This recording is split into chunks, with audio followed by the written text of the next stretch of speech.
हम सब जानते हैं कि बंगाल का इतिहास, फिर चाहे वो श्री अरबिंदो से लेकर के रविन्द्रनाथ टैगोर से लेकर के, वो चाहे सुभाष चंद्र बोस से लेकर के, फिर चाहे वो बंकिम चंद्र चट्टोपाध्याय जी से लेकर के, हम किसी की भी बात करें, सब ने सामाजिक, राजनीतिक और आर्थिक और जिसे कहा जाए कि कल्चरल रेवोल्यूशन, एक कल्चरल रेनेसांस, इसके लिए बंगाल जाना जाता है।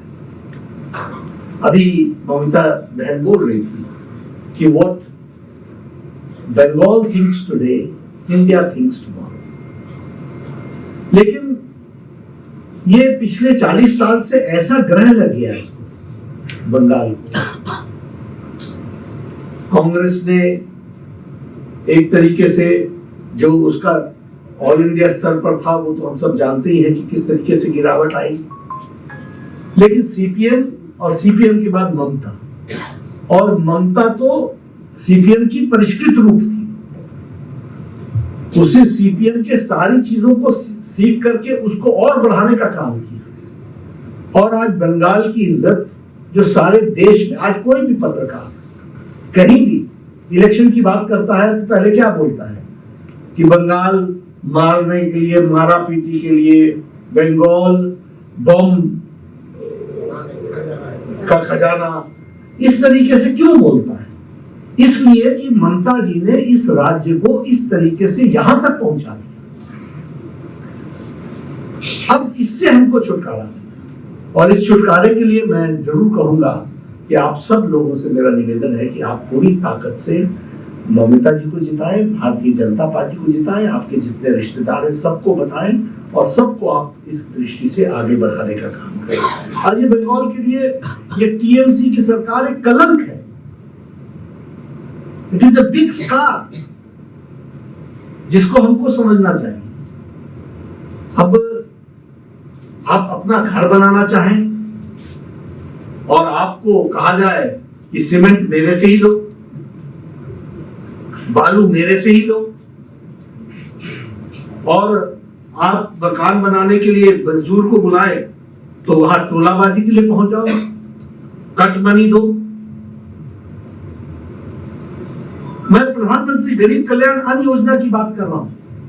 कोरोना में प्रधानमंत्री जी ने 80 करोड़ लोगों को गरीब कल्याण में चावल देने का तय किया, 80 करोड़ लोगों।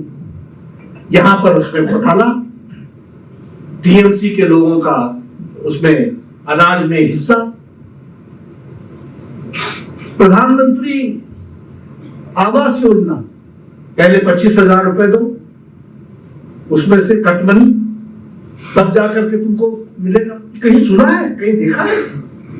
प्रधानमंत्री Modi ji direct benefit transfer कर रहे हैं, सीधे सीधे आपके खाते में डाल रहे हैं, और ये गुंडे लोग cut money, cut money, cut money.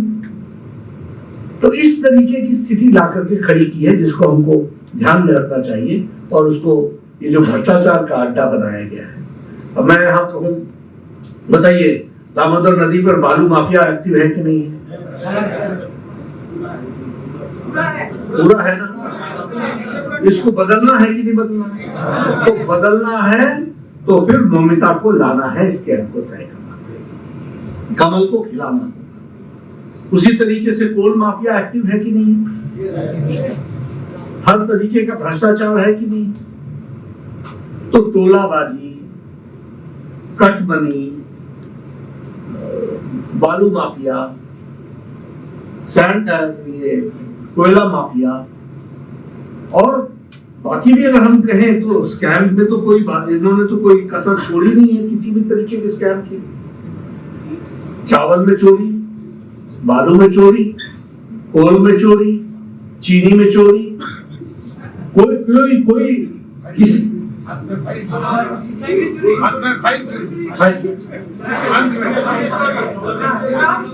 अब देखिए आप कितनी चोरियां बता रहे हैं, तो मैं उसमें क्या बताऊं, आप हमसे ज्यादा जानते हैं।